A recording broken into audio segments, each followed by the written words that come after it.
ಶ್ರೀ ಗುರುಭ್ಯೋ ನಮಃ. ಭಗವಂತ ಸಪರಿವಾರನಾಗಿ, ಅದರಲ್ಲಿಯೂ ಮುಖ್ಯವಾಗಿ ಲಕ್ಷ್ಮೀ ಧರಾದೇವಿಯರಿಂದ ಆಲಿಂಗಿತನಾಗಿ ನಾವು ನೀಡಿದಂತಹ ಮಾನಸವಾದ ಅದ್ಭುತವಾದ ಪೀಠದಲ್ಲಿ ವಿರಾಜಮಾನನಾಗಿ ಅರ್ಘ್ಯ, ಪಾದ್ಯ, ಆಚಮನೀಯ, ಮಧುಪರ್ಕ, ಪುನರಾಚಮನ, ಸ್ನಾನ, ವಸ್ತ್ರ, ಯಜ್ಞೋಪವೀತ, ಆಭರಣ, ಗಂಧ, ತುಳಸಿ, ಪುಷ್ಪ, ಪತ್ರಗಳನ್ನು ಸಮರ್ಪಿಸಿದ್ದನ್ನು ಸ್ವೀಕಾರ ಮಾಡಿ ಪ್ರಸನ್ನನಾಗಿದ್ದಾನೆ. ಇಂತಹ ಭಗವಂತನ ಸುತ್ತಲೂ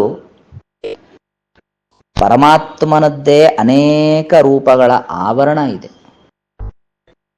ಇಂತಹ ಅದ್ಭುತವಾದ ಆವರಣ ಭಗವಂತನ ಸುತ್ತಲೂ ಇದೆ. ಯಾರೋ ರಾಜರು ಮಹಾರಾಜರು ಹೊರಟ್ರೆ ಅವರ ಸುತ್ತಲೂ ಅನೇಕ ಸುತ್ತಿನ ರಕ್ಷಣೆ ಇರುತ್ತದೆ. ಇಲ್ಲಿ ರಕ್ಷಣೆಯ ಪ್ರಶ್ನೆ ಅಲ್ಲ, ವೈಭವದ ವಿಚಾರ. ಭಗವಂತನಿಗೆ ಅದ್ಭುತವಾದಂತಹ ವೈಭವ. ಅವನ ಸುತ್ತಲೂ ಅನೇಕ ಸುತ್ತುಗಳಲ್ಲಿ ಅವನದ್ದೇ ಬೇರೆ ಬೇರೆ ರೂಪಗಳು ನಿಂತಿವೆ. ಅದರ ಹೊರಭಾಗದಲ್ಲಿ ದೇವತೆಗಳು. ಹೀಗೆ ಭಗವಂತನ ಅದ್ಭುತವಾದ ಆವರಣಗಳನ್ನು ನಾವು ಚಿಂತನೆ ಮಾಡಬೇಕಾದ್ದು. ಮೊದಲ ಆವರಣದಲ್ಲಿ ಕ್ರುದ್ಧೋಲ್ಕ, ಮಹೋಲ್ಕ, ವೀರೋಲ್ಕ, ದ್ಯೂಲ್ಕ, ಸಹಸ್ರೋಲ್ಕ ಎಂಬ ಭಗವಂತನ ರೂಪಗಳು. ಅದರ ಹೊರ ಸುತ್ತಿನಲ್ಲಿ ವಾಸುದೇವ, ಸಂಕರ್ಷಣ, ಪ್ರದ್ಯುಮ್ನಾನಿರುದ್ಧರು ತಮ್ಮ ಪತ್ನಿಯರಿಂದ ಸಹಿತರಾಗಿ ನಿಂತುಕೊಂಡಿದ್ದಾರೆ. ಅದರ ಹೊರವಲಯದಲ್ಲಿ ಕೇಶವ, ನಾರಾಯಣ, ಮಾಧವ, ಗೋವಿಂದ, ವಿಷ್ಣು, ಮಧುಸೂದನ, ತ್ರಿವಿಕ್ರಮ, ವಾಮನ, ಶ್ರೀಧರ, ಋಷಿಕೇಶ, ಪದ್ಮನಾಭ, ದಾಮೋದರ ಎಂಬ 12 ಭಗವಂತನ ರೂಪಗಳು ನಿಂತುಕೊಂಡಿವೆ. ಅದರ ಹೊರವಲಯದಲ್ಲಿ ಮತ್ಸ್ಯ, ಕೂರ್ಮ, ವರಾಹ, ನರಸಿಂಹ, ವಾಮನ, ಪರಶುರಾಮ, ರಾಮ, ಕೃಷ್ಣ, ಬುದ್ಧ, ಕಲ್ಕಿ, ಅನಂತ, ವಿಶ್ವರೂಪ ಅಂತ 12 ರೂಪಗಳು ಸುತ್ತುವರೆದಿವೆ. ಅದರ ಹೊರವಲಯದಲ್ಲಿ ಬ್ರಹ್ಮ, ವಾಯು, ಶಿವ, ಶೇಷ, ರುದ್ರ, ಗರುಡರಿದ್ದಾರೆ. ಅದರ ಹೊರವಲಯದಲ್ಲಿ ಇಂದ್ರ, ಅಗ್ನಿ, ಯಮ, ನಿವೃತ್ತಿ, ವರುಣ, ವಾಯು, ಸೋಮ, ರುದ್ರ,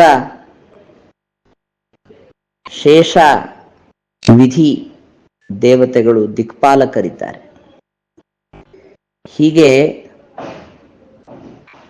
ಸಪ್ತ ಆವರಣಗಳಿಂದ ಕೂಡಿದಂತಹ ಭಗವಂತ ನನ್ನಿಂದ ಪೂಜೆಯನ್ನು ಸ್ವೀಕಾರ ಮಾಡ್ತಾ ಇದ್ದಾನೆ. ನಾನು ಭಗವಂತನಿಗೆ ಪೂಜಿಸುವಾಗ ಅವನ ಸುತ್ತ ಇರುವ ಈ ಎಲ್ಲ ಭಗವಂತನ ರೂಪಗಳಿಗೂ ಹಾಗೂ ಯಥೋಚಿತವಾಗಿ ಅಲ್ಲಿರುವಂತಹ ಬೇರೆ ಬೇರೆ ದೇವತೆಗಳಿಗೂ ಕೂಡ ಪರಮಾತ್ಮನ ಅನಂತರದಲ್ಲಿ ಪರಮಾತ್ಮನ ರೂಪಗಳಿಗಂತೂ ಅವನ ಜೊತೆಗೆ ಆ ಎಲ್ಲ ರೂಪಗಳು ಅಭಿನ್ನವಾದದ್ದರಿಂದ ಒಟ್ಟೊಟ್ಟಿಗೆ ಪೂಜೆಯನ್ನ ಮಾಡ್ತಾ ಇದ್ದೇನೆ ಅಂತ ಭಾವಿಸುತ್ತಾ ಮುಂದೆ ನಾನಾ ವಿಧವಾದಂತಹ ಧೂಪ, ದೀಪ, ನೈವೇದ್ಯಾದಿ ಉಪಚಾರಗಳನ್ನು ಮಾಡಬೇಕಾದದ್ದು. ಹೆಚ್ಚು ವೈಭವಗಳನ್ನ ಚಿಂತಿಸುವಂತಹ ಸಂದರ್ಭ ಬಂದಾಗ, ಭಗವಂತನಿಗೆ ಪುಷ್ಪಗಳ ಸಮರ್ಪಣೆ ಅಂತ ಬಂದಾಗ, ಉದ್ಯಾನದಲ್ಲಿ ಬೆಳೆದ ಪುಷ್ಪಗಳು, ಕಾಡಿನಲ್ಲಿ ಬೆಳೆದ ಪುಷ್ಪಗಳು, ನೀರಿನಲ್ಲಿ ಬೆಳೆದ ಪುಷ್ಪಗಳು, ಒಳ್ಳೆ ಚಿಗುರಿನ ರೂಪದಲ್ಲಿ ಕೋಮಲವಾಗಿರುವಂತಹ ಗರಿಕೆಗಳು, ಮತ್ತು ಬಂಗಾರದಿಂದ ನಿರ್ಮಾಣ ಮಾಡಿಸಿದಂತಹ ಪುಷ್ಪಗಳು, ಇದನ್ನೆಲ್ಲ ಪರಮಾತ್ಮನಿಗೆ ಸಮರ್ಪಿಸಿ ಇದನ್ನು ಸ್ವೀಕರಿಸಬೇಕು ಅಂತ ಕೇಳ್ಕೊಳ್ಬೇಕಾಯ್ತು.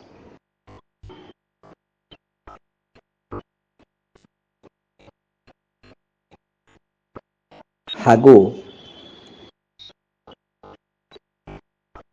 ಧೂಪದ ಸಮರ್ಪಣೆಯ ನಂತರದಲ್ಲಿ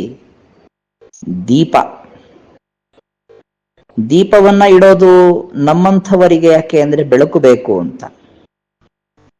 ಆದರೆ ಪರಮಾತ್ಮನು ಸಕಲ ಲೋಕಗಳಿಗೆ ಬೆಳಕನ್ನು ನೀಡುವ ಸೂರ್ಯ ಚಂದ್ರ ಅಗ್ನಿಗಳಿಗೆ ಆ ಬೆಳಕುವ ಸಾಮರ್ಥ್ಯವನ್ನ ಕೊಟ್ಟಂಥವನು. ಸ್ವತಃ ತಾನು ಪ್ರಕಾಶ ಸ್ವರೂಪ, ಅವನಿಗೆ ನಾವು ನೀಡುವ ದೀಪ ಎಲ್ಲಿ? ಆದರೂ ಇದೊಂದು ಉಪಚಾರ ಅಂತ ನಾವು ಸಮರ್ಪಣೆ ಮಾಡ್ತಾ ಇದ್ದೇವೆ. ಇನ್ನು ನೈವೇದ್ಯದ ಒಂದು ಪ್ರಧಾನ ಘಟ್ಟ, ಅದು ಬಹಳ ಪ್ರಸಿದ್ಧವಾದಂತಹ ಶ್ಲೋಕ. ಸೌವರ್ಣೈಃ ಸ್ಥಾಲಿವರ್ಯೈಃ ಅಥವಾ ಸೌವರ್ಣೇ ಸ್ಥಾಲಿವರ್ಯೇ ಮಣಿಗಣ ಖಚಿತೆ ಗೋಘೃತಾಕ್ತಾನ್ ಸುಪಕ್ವಾನ್ ಭಕ್ಷ್ಯಾನ್ ಭೋಜ್ಯಾಂಶ್ಚ ಲೇಹ್ಯಾನ್ ಅಪಿ ಪರಮಮಹಚ್ಚೋಷ್ಯಮನ್ನಂ ನಿಧಾಯ ನಾನಾ ಶಾಕೈರುಪೇತಂ ದಧಿ ಮಧು ಸುಘೃತಂ ಕ್ಷೀರಪಾನೀಯಯುಕ್ತಂ ತಾಂಬೂಲಂ ಚಾಪಿ ವಿಷ್ಣೋಃ ಪ್ರತಿದಿವಸಮಹಂ ಮಾನಸೇ ಚಿಂತಯಾಮಿ.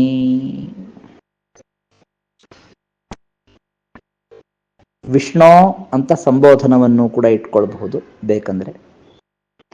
ಹೇ ಭಗವಂತನೇ, ಮಣಿಗಳಿಂದ ಖಚಿತವಾಗಿರುವ ಬಂಗಾರದ ಅನೇಕ ಪಾತ್ರೆಗಳಲ್ಲಿ ಒಳ್ಳೆ ಹಸುವಿನ ತುಪ್ಪದಿಂದ ಮಿಶ್ರಿತವಾಗಿ ಇರುವ ಪಕ್ವವಾದಂತಹ ನಾನಾ ವಿಧವಾದ ಪದಾರ್ಥಗಳನ್ನು ತಂದು ನಾನು ನಿನ್ನ ಮುಂದೆ ಇಟ್ಟಿದ್ದೇನೆ. ಚತುರ್ವಿಧವಾದ ಅನ್ನ, ಭಕ್ಷ್ಯ, ಭೋಜ್ಯ, ಲೇಹ್ಯ, ಪೇಯ ಅಂತ ಚತುರ್ವಿಧವಾದ ಪದಾರ್ಥಗಳನ್ನು ನಾನು ತಂದಿದ್ದೇನೆ. ಷಡ್ರಸೋಪೇತವಾದಂತಹ ಅನ್ನವನ್ನು ಇದನ್ನು ನೀನು ಸ್ವೀಕಾರ ಮಾಡಬೇಕಾಯ್ತು. ಸ್ವೀಕರಿಸಿ ನನಗೆ ಉಚಿತವಾಗಿರುವಂತಹ ಭೋಗ್ಯ ಪದಾರ್ಥಗಳನ್ನು ನನಗೆ ಒದಗುವಂತೆ ಅನುಗ್ರಹಿಸಬೇಕಾಯ್ತು. ಅದರಿಂದಲೇ ನನ್ನ ಶರೀರ ಪೋಷಣೆ ನಡೆದು ಮುಂದೆ ನಾನು ನಿನ್ನ ಬಗ್ಗೆ ವಿಶೇಷವಾದಂತಹ ಜ್ಞಾನವನ್ನು ಪಡೆಯಲಿದ್ದೇನೆ. ಜೊತೆಗೆ ಹಾಲು, ಮೊಸರು,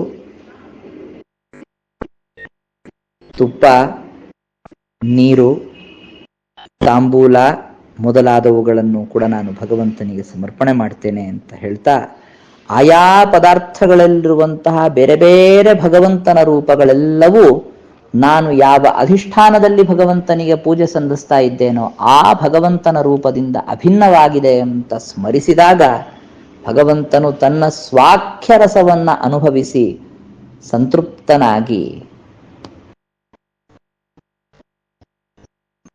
ತಾನು ನೋಡಿದ ಮೂಸಿದ ಬೇರೆ ಬೇರೆ ರಸಗಳನ್ನು ತನ್ನ ಪರಿವಾರಭೂತರಾದ ದೇವತೆಗಳಿಗೂ ಕೂಡ ಒದಗಿಸಿ ಸಕಲ ಅವನ ಪರಿವಾರದವರಿಗೆ ನಾವು ಭೋಜನವನ್ನು ಮಾಡಿಸಿದಂತಹ ವಿಶಿಷ್ಟವಾದ ಫಲವನ್ನ ಕರುಣಿಸ್ತಾನೆ ಅಂತ ನಾವು ಚಿಂತಿಸಬೇಕಾದ್ದು.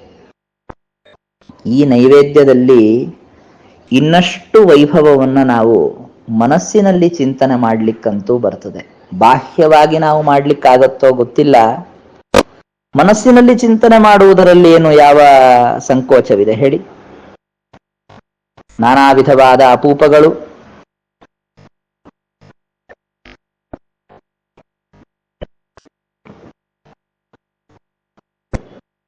ಹಣ್ಣುಗಳಲ್ಲಿ ಬಾಳೆಹಣ್ಣು, ಹಲಸಿನ ಹಣ್ಣು, ಮಾವಿನ ಹಣ್ಣು, ನಾನಾ ವಿಧವಾದಂತಹ ಕಂದ ಮೂಲಗಳು, ಚಕ್ಕುಲಿ, ಮೋದಕ, ಮತ್ತೆ ಅವಲಕ್ಕಿ, ಅದರ ಜೊತೆಗೆ ಸಕ್ಕರೆಯನ್ನು ಮಿಶ್ರಣ ಮಾಡಿದಂತಹದ್ದು. ಮತ್ತೆ ಒಣಹಣ್ಣುಗಳಲ್ಲಿಯೂ ಕೂಡ ಖರ್ಜೂರ, ದ್ರಾಕ್ಷಿ ಮೊದಲಾದಂಥವುಗಳು. ಇದನ್ನೆಲ್ಲ ಯಥೋಚಿತವಾಗಿ ನಿಷಿದ್ಧವಲ್ಲದಂತಹ ಎಲ್ಲ ವಿಧವಾದ ಪದಾರ್ಥಗಳನ್ನು ಮನಸ್ಸಿನಲ್ಲೇ ಚಿಂತನೆ ಮಾಡಿ ತತ್ತದ್ಗತವಾದ ಭಗವದ್ ರೂಪಗಳು, ನಾನು ಪೂಜಿಸುತ್ತಿರುವ ಭಗವಂತನ ರೂಪದಿಂದ ಅಭಿನ್ನ ಅಂತ ಸ್ಮರಿಸುತ್ತಾ ಸಮರ್ಪಣೆ ಮಾಡಬೇಕಾದ್ದು. ಅನ್ನದಲ್ಲೂ ಮತ್ತೆ ಚಾತುರ್ವಿಧ್ಯ ಇದೆ. ಕೇವಲ ಅನ್ನ, ಹಾಲಿನಿಂದ ಮಿಶ್ರಿತವಾದ ಅನ್ನ,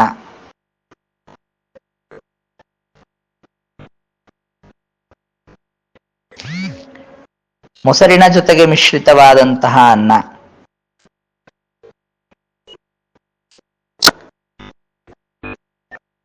ಬೆಲ್ಲ ಮತ್ತು ತುಪ್ಪದಿಂದ ಮಿಶ್ರಿತವಾದ ಅನ್ನ, ಹೀಗೆ ನಾನಾ ವಿಧವಾದ ಅನ್ನಗಳನ್ನು ಮಾಡುವುದರ ಜೊತೆಗೆ ಮುದ್ಗಾ ಅನ್ನ, ಮತ್ತೆ ಉದ್ದಿನ ವಡೆಗಳು ಮೊಸರಿನಲ್ಲಿ ಹಾಕಿದಂತಹದ್ದು. ಆ ಮೊಸರಿಗೂ ಕೂಡ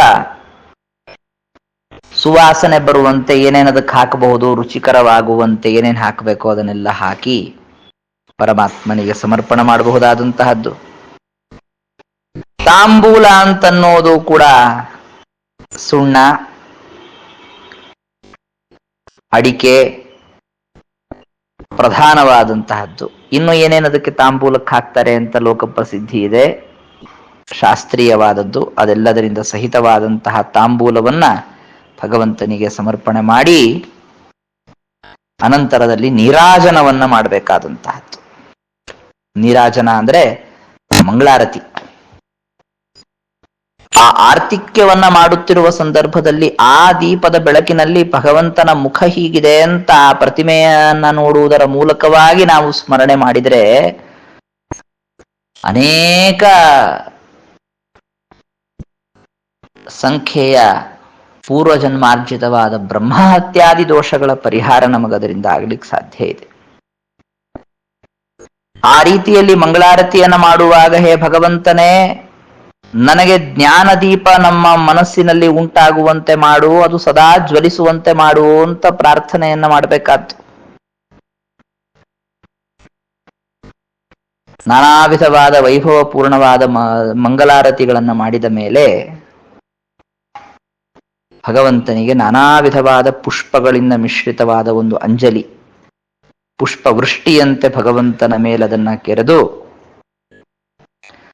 ಪರಮಾತ್ಮನಿಗೆ ರಾಜೋಪಚಾರಗಳನ್ನ ಸಮರ್ಪಣೆ ಮಾಡಬೇಕಾದ್ದು. ಛತ್ರ, ಚಾಮರ, ವ್ಯಜನ, ಇದರ ಜೊತೆಗೆ ಶಂಖ, ಭೇರಿ, ಮೃದಂಗ ಮೊದಲಾದಂತಹ ವಾದ್ಯ, ಜೊತೆಗೆ ನೃತ್ಯ, ಇವೆಲ್ಲ ರಾಜೋಪಚಾರಗಳನ್ನ ನೀಡುವುದರೊಂದಿಗೆ ಆಂದೋಲಿಕಾದಿಗಳು ಅಂದ್ರೆ ಪಲ್ಲಕ್ಕಿ ಆಗಬಹುದು, ರಥ ಆಗಬಹುದು, ಇವೆಲ್ಲದರಲ್ಲಿ ಭಗವಂತನನ್ನ ಕೂಡಿಸಿ ವೈಭವದಿಂದ ಉತ್ಸವವನ್ನ ಮಾಡುವಂತಹದ್ದು. ಕೊನೆಗೆ ಭಕ್ತಿಯಿಂದ ಮಾಡುವಂತಹ ನಾನಾ ವಿಧವಾದ ಗುಣಗಳ ಸ್ಮರಣ ಪೂರ್ವಕವಾದಂತಹ ಸಾಷ್ಟಾಂಗ ಪ್ರಣಾಮಗಳು, ನಾನು ನಿನಗೆ ಅಧೀನಾಂ ತನ್ನುವ ದಾಸ್ಯವನ್ನ ನಾವು ಮನಸ್ಸಿನಲ್ಲಿ ಅಂದುಕೊಂಡಿರುವಂತಹದ್ದನ್ನ ಭಗವಂತನಿಗೆ ಸೂಚಿಸುವಂತಹ ಒಂದು ಸಾಕ್ಷಾತ್ ದಂಡವತ್ ಪ್ರಣಾಮ. ಇದೆಲ್ಲವನ್ನು ನಾನು ಇಷ್ಟು ಉಪಚಾರಗಳನ್ನು ಮನಸ್ಸಿನಲ್ಲಿ ಸ್ಮರಿಸಿ ನಿನಗೆ ಸಮರ್ಪಣೆ ಮಾಡ್ತಾ ಇದ್ದೇನೆ.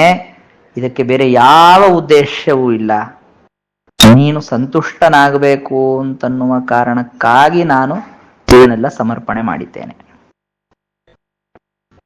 ಹೇ ಭಗವಂತನೇ,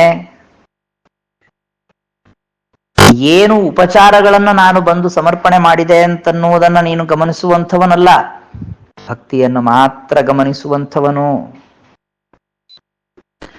ಕೆಲವು ಇತಿಹಾಸಗಳಲ್ಲಿ ಬಂದಿರುವ ಘಟನೆಗಳನ್ನ ಇಲ್ಲಿ ಉಲ್ಲೇಖ ಮಾಡ್ತಾರೆ. ವಿದುರ ನಿನಗೆ ಬೇರೆ ಬೇರೆ ಉಪಚಾರಗಳನ್ನು ಮಾಡಿದ. ವಿದುರನ ಮನೆಯಲ್ಲಿರುವುದಕ್ಕಿಂತಲೂ ದುಶ್ಯಾಸನನ ಮನೆಯಲ್ಲಿ ದುರ್ಯೋಧನ ಕೊಡುವ ಉಪಚಾರ ಹೆಚ್ಚಿರ್ತಿತ್ತು. ಆದರೆ ವಿದುರ ಕೊಟ್ಟ ಉಪಚಾರವನ್ನು ನೀನು ಸ್ವೀಕರಿಸಿದಿ. ಕುಂತಿ ಮಾಡಿದ ಉಪಚಾರವನ್ನು ಸ್ವೀಕರಿಸಿದಿ. ಗೋವರ್ಧನ ಬೆಟ್ಟದೊಳಗಿರುವ ದೊಡ್ಡದಾದ ರೂಪವನ್ನು ತಾಳಿ ಬಂದು ಗೋಪಾಲಕರು ಕೊಟ್ಟಂತಹ ಉಪಚಾರವನ್ನು ಸ್ವೀಕರಿಸಿದಿ. ಕುಚೇಲ ಕೊಟ್ಟ ಅವಲಕ್ಕಿಯನ್ನು ಸ್ವೀಕರಿಸಿದಿ. ಯಶೋದೆ ನೀಡಿದ ಎದೆಹಾಲನ್ನು ಸ್ವೀಕಾರ ಮಾಡಿದಿ. ರಾಮಾವತಾರದಲ್ಲಿ ಬದರಿ ಕೊಟ್ಟಂತಹ ಹಣ್ಣುಗಳನ್ನು ಸ್ವೀಕಾರ ಮಾಡಿದಿ. ಭರದ್ವಾಜ ಋಷಿಗಳು ಸಮರ್ಪಣೆ ಮಾಡಿದಂತಹ ಫಲಮೂಲಗಳನ್ನು ಸ್ವೀಕಾರ ಮಾಡಿ ಅವರಿಗೆ ಅನುಗ್ರಹಿಸಿದಿ. ಇಷ್ಟೆಲ್ಲ ಕಡೆಗೇನು ಅಂದ್ರೆ ಎಲ್ಲಾ ಉಪಚಾರಗಳು ಬಂಗಾರ, ಬೆಳ್ಳಿ, ರತ್ನ, ವಜ್ರ, ವೈಡೂರ್ಯಾದಿಗಳೇನಿರಲಿಲ್ಲ. ಆದರೆ ಅಲ್ಲಿ ಪ್ರಧಾನವಾಗಿ ಇದೆಲ್ಲದಕ್ಕೂ ಮಿಗಿಲಾದಂತಹ ಭಕ್ತಿ ಇತ್ತು. ಅದಕ್ಕೆ ನೀನು ಪ್ರಸನ್ನನಾದಿಯಲ್ಲ. ನಾನು ನೀಡುತ್ತಿರುವ ಈ ವಿಧವಾದಂತಹ ಅಲ್ಪವಾದ ಮಾನಸ ಪೂಜೆಗೂ ಕೂಡ ನೀನು ಪ್ರಸನ್ನನಾಗು ಅಂತ ಭಗವಂತನಲ್ಲಿ ಭಕ್ತಿಯಿಂದ ಪ್ರಾರ್ಥನೆ ಮಾಡಬೇಕಾದ್ದು.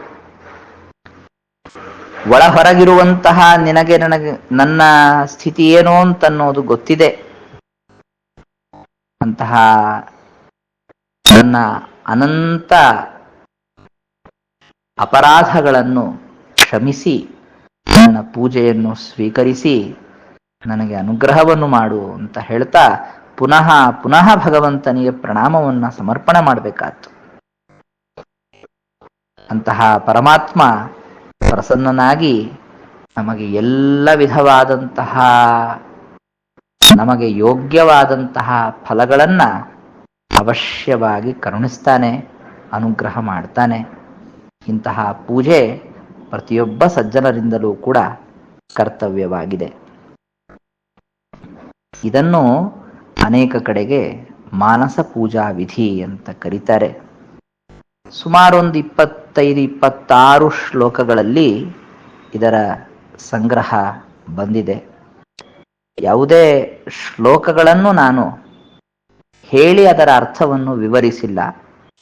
ಆದರೆ ಶ್ಲೋಕಗಳಲ್ಲಿ ಬಂದಿರುವ ಭಾವವನ್ನೇ ಸಂಕ್ಷೇಪವಾಗಿ ವಿವರಣೆ ಮಾಡಿದ್ದೇನೆ.